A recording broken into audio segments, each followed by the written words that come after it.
Maya had always been the dependable one at work, the first to arrive, the last to leave. 7 years in the same company. 7 years of loyalty, sacrifice, and silent dreams. The one who quietly fixed mistakes that weren't hers, covered gaps she didn't create, and carried responsibilities no one ever recognized. So when the supervisor position opened, everyone said the same thing. Finally, this is Maya's time. And she believed it too. She prayed. She prepared. She imagined herself sitting in that new office, finally breathing after years of struggle, finally paying off debts that had weighed on her shoulders like stones. But the morning the announcement came, Maya opened her email, and her heart cracked. The job had gone to someone else, someone she had trained, someone she had guided patiently, even lovingly. All day, Maya moved through the office like a shadow. Her smile was tight, forced. Her chest felt heavy, as though her ribs were trying to hold back the hurt. Every congratulatory message to the new supervisor felt like another piece of her being chipped away. When she finally got to her car after work, she didn't turn on the radio. She didn't even start the engine. She leaned her head against the steering wheel and whispered through trembling tears, "God, why? Why would you let this happen to me?" She drove home feeling invisible, rejected, overlooked, unseen. That night, she cried herself to sleep. In the days that followed, bitterness fought for space in her heart.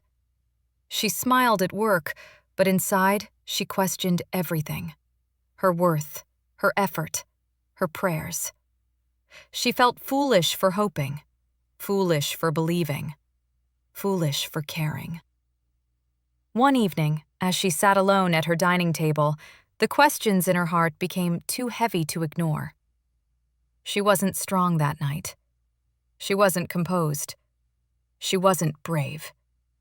She was simply tired, very tired. And in that moment of weakness, a quiet thought came to her, a thought she didn't understand, but couldn't shake. Maybe this wasn't rejection. Maybe this was protection. She didn't believe it at first. How could losing something she desperately wanted possibly protect her? But 3 months later, life gave her the answer. The department she had once dreamed of leading was suddenly restructured. Roles were dissolved. Positions were cut. People were dismissed. Even the newly appointed supervisor, the one who took the role she wanted, lost her job. Yet Maya kept hers.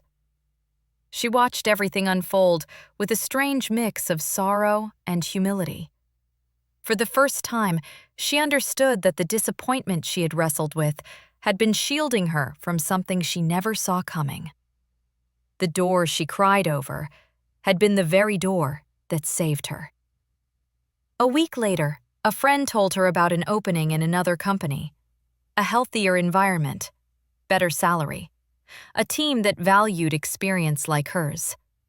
She applied, interviewed, and this time, the yes came without struggle. On her first day, walking into her bright new office, sunlight pouring across the floor, Maya paused. Tears gathered in her eyes. Not tears of pain, but tears of clarity. She finally understood. Revelation 3:7 reads, "What he opens, no one can shut, and what he shuts, no one can open." Maya thought the closed door at her workplace was rejection. But the verse reminds us that God is intentional with every door in our lives. Sometimes the no is simply God shutting what would have harmed us later. Sometimes the delay is protection. Sometimes the disappointment is redirection. Maya didn't know that the department she wanted to lead was unstable. But God knew.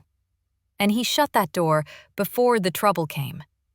Later, he opened a better door, one no one could block.